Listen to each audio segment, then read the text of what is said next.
Good morning children. बच्चों, आज से मैं जो भी पढ़ाऊँगा ये सभी तुम्हारे रिवीजन में होगा और वह परीक्षा में भी आने वाला है, इसलिए इसको ध्यान से सुनना और उसके बाद पढ़ना भी। सबसे पहले प्रदूषण, ये एक निबंध है। क्या बच्चों? निबंध।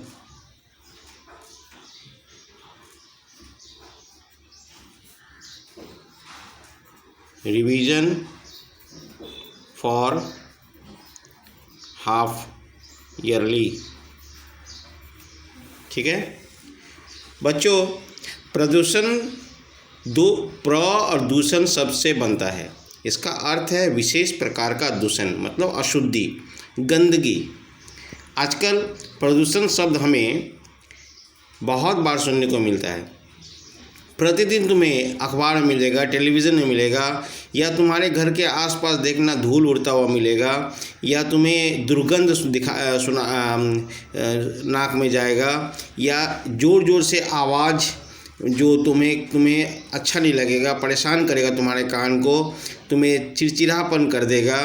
ठीक है, पानी देखोगे पूरा, जो पानी पहले नदी में स्वच्छ पानी बहता था वो पूरा गंदा पानी दिखाई देगा।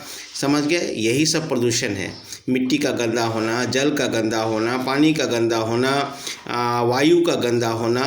ठीक है बच्चों, बहुत बार सुनने को मिलता है। इसका प्रभाव पूरे संसार में पड़ रहा है। प्रकृति से मिले जल, वायु, मिट्टी, वातावरण को मनुष्य दूषित कर रहा है। कौन कर रहा है गंदा? उसको हम लोग कर रहे हैं। कोई दूसरा आके, कोई आकाश से, तारा से, सूर्य चांद से आकर गंदा नहीं कर रहा है। यही दूषित वातावरण प्रदूषण कहलाता है। कौन सा वातावरण? दूषित, मतलब गंदा वातावरण जो है वही प्रदूषण करता है। प्रदूषण 4 प्रकार के होते हैं: वायु प्रदूषण, जल प्रदूषण, ध्वनि प्रदूषण, मिट्टी प्रदूषण। इन सभी प्राकृतिक तत्वों को मनुष्य इतना दूषित कर चुका है कि ये सभी मनुष्य के लिए जानलेवा साबित हो गया है। बच्चों, प्रदूषण छोटा मोटा बात नहीं है। प्रदूषण के कारण मनुष्य का जान चला जा रहा है। ठीक है, हमारे चारों ओर तरफ का धुआं, धूल, फैक्ट्री से निकलने वाले हानिकारक गैस फैली हुई है, और जब हम सांस लेते हैं तो पर इसके लिए अनेक अशुद्धियाँ, दूषित गैस भी हमारे शरीर में प्रवेश करता है। इसी प्रकार जल भी दूषित हो चुका है। नदियों में सीवर लाइन, फैक्ट्रियों से उत्सर्जित दूषित पदार्थ के मिलने के कारण भी पानी क्या होता है? नदी का पानी दूषित हो जा रहा है। नदी का जल पीने योग्य तो रह ही नहीं गया है। तो बच्चों, तुम्हें पता है कि नदी में बहुत सारे प्राणी रहते हैं, मछली, मेढक, केकड़ा। ठीक है, तो उनको भी जीने का अधिकार है, परंतु हमने जो गंदे पानी नदियों में डाल रखा है, चाहे वो फैक्ट्री के द्वारा या अपने घर के नाली के द्वारा, वह जाकर उस जल के प्राणी को क्या कर रहा है? मार रहा है। ठीक है बच्चों, गंगा, यमुना जैसे पवित्र नदियाँ भी पूरा गंदा हो गया, नाला बन चुका है। ठीक है, हर जगह पेड़ों की कटाई करने से मिट्टी धंस रही है। तुम लोग सुनते होगे कि लैंडस्लाइड हो गया, पहाड़ टूटकर पूरा पहाड़ी रोड पर आ गया। क्यों आ गया? क्योंकि वहाँ पर जो पहले से पेड़ पौधे थे उसको हम लोगों ने काट दिया। यानी पेड़ पौधे के जो जड़ थे, घास थे, वो मिट्टी को पकड़ कर रखा था, बांध कर रखा था। लेकिन जैसे ही पेड़ कटा, तेज वर्षा, तेज हवा और धूप के कारण क्या हुआ? वह ढीला पड़ गया और कमज़ोर पड़ गया, जिसके कारण क्या हुआ? लैंडस्लाइड हो जा रहा है। खाद, कूड़े के विशाल ढेरों ने मिट्टी के नष्ट कर दिया। बच्चों, खेतों में ज़रूरत से ज़्यादा रासायनिक खाद, केमिकल जो फर्टिलाइज़र होता है, वह क्या करता है? ज़मीन को, मिट्टी को क्या कर देता है? मार देता है। उसकी उर्वरा शक्ति को, फर्टिलाइजेशन का जो ताकत है वो ख़त्म कर देता है। बच्चों, स्वाभाविक उपजाऊ नष्ट हो जाता है। पैदावार और फसल भी क्या होता है? कम हो जाता है। बच्चों, चारों तरफ शोर, वाहनों का कर्कश ध्वनि, लाउड स्पीकर, टेलीविज़न, गाड़ियों का, हॉर्न का, ये सब आवाज़ क्या करते हैं, हवा में घुलकर हमारे कान तक आते हैं और हमारे कानों को ये अच्छा नहीं लगता है। बच्चों देखो, जब कोयल बोलती है तुम्हें अच्छा लगता है, लेकिन वही कौवा जब बोलता है तुम्हें ख़राब लगता है। शहर और गांव सभी शोर से घिरे रहते हैं। शांति की कमी ने मनुष्य को बेचैन कर दिया है। मनुष्य इसीलिए शांत रहना चाहता है, इसलिए लोग पहाड़ों के कंदराओं में जाते थे। जेट विमान, रॉकेट आदि के शोर से हमारा कान क्या हो रहा है, बहरा हो रहा है। इन चारों प्रकार के प्रदूषण से बचने का उपाय है, हमें बहुत ज़्यादा पेड़ लगाना पड़ेगा। हमें फ्लाईओवर, पुल, इमारतें आदि बनाने में हज़ारों की संख्या में हम पहले पेड़ काट चुके हैं, इसलिए हमें अब पेड़ लगाना पड़ेगा। प्रदूषण से बचने के लिए हमें पेड़ लगाने होंगे। नदियों में दूषित पानी जाने के लिए बंद करना पड़ेगा। यदि जो पानी जा रहा है तो उसे साफ करके फेंकना होगा नदियों में। प्राकृतिक रूप से खाद का प्रयोग करना पड़ेगा, जैसे गोबर का गैस, गोबर गाय का जो गोबर होता है उसका यूज़ करना पड़ेगा। और जो घर के जो हरे सब्जियों के छिलके वह यूज़ करना पड़ेगा। पत्तियों को यूज़ करना पड़ेगा। नदियों की सफाई और जीवों की रक्षा का ध्यान रखना होगा। इन सबसे हमारे पेड़ लगाना सबसे अच्छा है।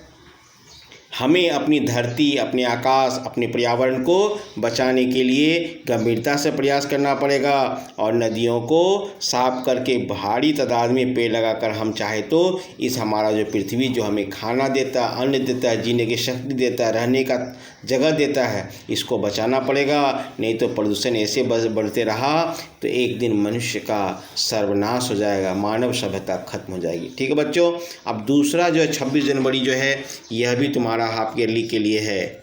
ठीक है, ये होमवर्क है, मैं इसे बोलता हूँ, दोनों को लिख कर याद करोगे। ये तो क्या है तुम्हारा, ये होमवर्क होगा। ठीक है, 26 जनवरी यानी गणतंत्र दिवस।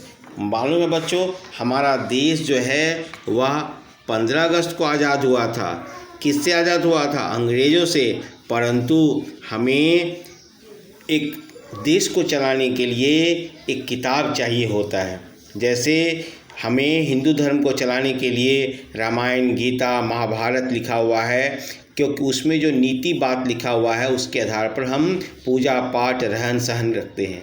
मुस्लिम लोग कुरान के आधार पर चलते हैं, क्रिश्चियन लोग बाइबल में लिखे बातों के आधार पर चलते हैं।